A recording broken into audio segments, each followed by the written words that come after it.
Isang mapayapang araw ng Sabado sa ika-33 linggo sa karaniwang panahon. Mga kapatid, malapit na pong magtapos ang ating kalendaryo ng simbahan sapagkat bukas ay ating gugunitain at ipagdiriwang ang kapistahan ni Jesucristong Hari ng Sanlibutan. Samahan niyo po sana akong mag-almusal, mag-alay, magmuni at magdasal. Pagbasa ayon sa Ebanghelyo ni San Lucas. Lumapit ang ilang Saduseyo na mga taong tutol sa pagkabuhay at tinanong nila kay Jesus, "Guro, isinulat ni Moises para sa amin kung may magkakapatid na lalaki at mamamatay na walang anak, ang isa sa kanila, kailangang kunin ng kanyang kapatid ang kanyang asawa para magpasibol ng supling sa kanyang kapatid. Ngayon, may 7 magkakapatid na lalaki. Nag-asawa ang panganay at namatay na walang anak. Kinuha ng pangalawa ang biyuda at pagkatapos ay ng pangatlo naman, pero hindi nagkaanak ang 7. Namatay sila at sa bandang huli namatay rin ang babae. Sa pagkabuhay na muli, kanino sa 7 siya may tuturing na asawa?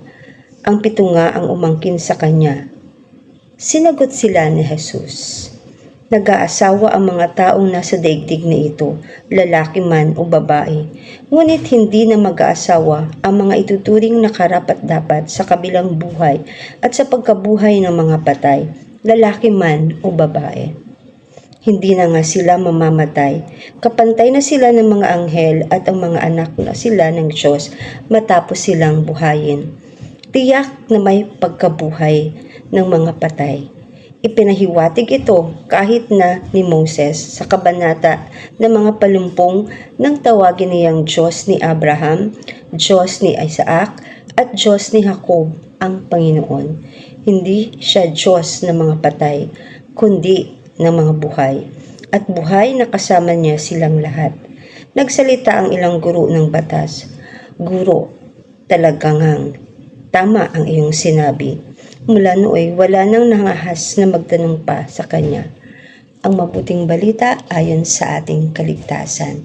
Pinupuri ka namin, Panginoong Hesukristo. Mga kapatid, kung ating pagninilayan at ating titingnan ano ba talaga ang mga nag-udyok sa Saduseyo upang magtanong ng ganito. Sa totoo lang, sila yung mga taong hindi naniniwala na may muling pagkabuhay at nais nilang siluin si Jesus at nagtanong nga sila ng ganito. At alam ni Jesus kung paano niya sila sasagutin. Ang mga tao ngayon na nabubuhay ay nag-aasawa. Subalit sinabi ni Jesus, ang mga tao na bubuhayin ng Diyos ay hindi na kailangang mag-asawa. Hindi na sila mamamatay sapagkat sila ay parang mga anghel na. Di ba't magandang balita ito para sa ating lahat? Subalit sa totoo lang, si Jesus ay concerned sa atin kahit ngayon, kahit na tayo ay nasa mundong ito. Nung siya ay sumagot sa mga Saduseyo, sinagot niya sila upang ipakita na hindi na kinakailangang panghintayin ang muling pagkabuhay sapagkat ngayon pa lang habang tayo ay nasa buhay ng mundo, habang tayo ay nasa mundo, atin ang mararanasan ang muling pagkabuhay. Mararanasan na rin natin kung paano tayo maging anak ng Diyos. Ano nga ba ang mensahe sa atin ng Ebanghelyo sa araw na ito? Malinaw, sinabi ni Jesus, ang Diyos ay Diyos ng mga buhay at hindi ng mga patay. Ang kahulugan ng pagkabuhay na muli ng mga patay. Malinaw ang sinabi ni Jesus. Ang Diyos ay kasama natin. Hindi siya Diyos ng mga patay. Siya ay Diyos ng mga buhay at kasama niya silang lahat. Paano natin mararamdaman ang presensya ng Panginoon kung ang ating laging iniisip ay ang muling pagkabuhay?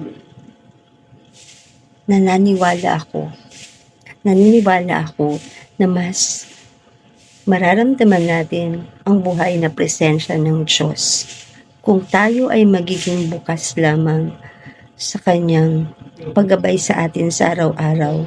Hindi na natin kinakailangang antayin pa ang ating pagkamatay at muling pagkabuhay, sapagkat sabi nga ng Panginoon, ang aking kaharian ay nandito na.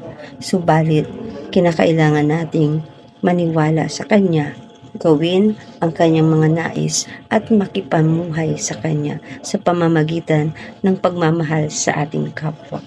Magdasal na po tayo. Panginoong Hesukristo, Ikaw ay Diyos ng mga buhay at hindi ng mga patay. Nawa ay buhayin mo sa aming puso ang iyong presensya. Nawa ay maramdaman ka namin, lalo na sa mga pagkakataong nawawalan kami ng pag-asa.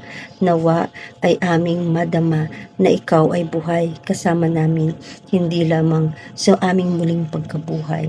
Bagkus ngayon pa lang na kaming lahat ay buhay.